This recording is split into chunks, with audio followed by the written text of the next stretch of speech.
Hello，大家好。今日咧就會去海洋公園嘅水上樂園啦。而家咧我哋就去緊搭呢個穿梭巴士咧去水上樂園嗰邊嘅，因為咧咁個水上樂園同嗰個海洋公園都有一段距離啦。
因為拍嘅時候呢太多雜音啦，咁所以主要都係後期再錄音同大家講下當時嘅情況。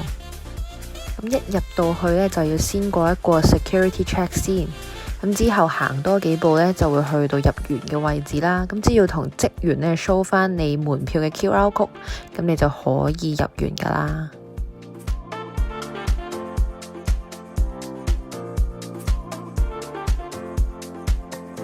另外，如果咧網上預訂咗儲物櫃嘅話呢，咁入到正門之後呢，左手邊呢就可以問翻職員兌換翻一個有 QR code 嘅手帶，咁之後呢就可以用嗰個手帶咧嚟開個儲物櫃噶啦。另外都幾建議大家買翻一啲水陸兩用鞋去着嘅，咁玩嘅時候呢，就唔使將對鞋除嚟除去咁麻煩。咁不過玩一啲單人嘅 slide 時候呢，就算你着水陸兩用鞋呢，你都係要除住，然後揸住喺手玩嘅。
跟住之後呢，我就自己一個去咗玩呢度3個裡面其中2個 slide 啦。咁而最癲嗰條，你睇下，嗰條實在太恐怖啦，所以呢，最後都係冇玩到啦。咁而家就即刻去片睇下我玩嗰2條啦。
而家玩緊呢個呢，就叫做急轉雙子梯啦。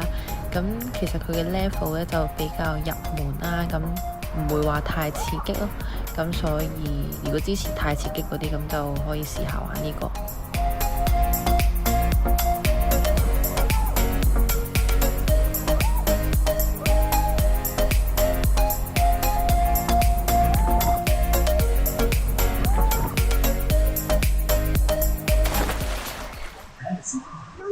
食完飯啦，咁咧就唔想玩啲咁刺激嘅嘢啦。咁咧，佢咧就喺條河度咧跳下先。之後咧就再去玩啲刺激嘅嘢。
終於嚟到今次水上樂園嘅 signature 白彩天梯，而家即刻帶你哋去玩。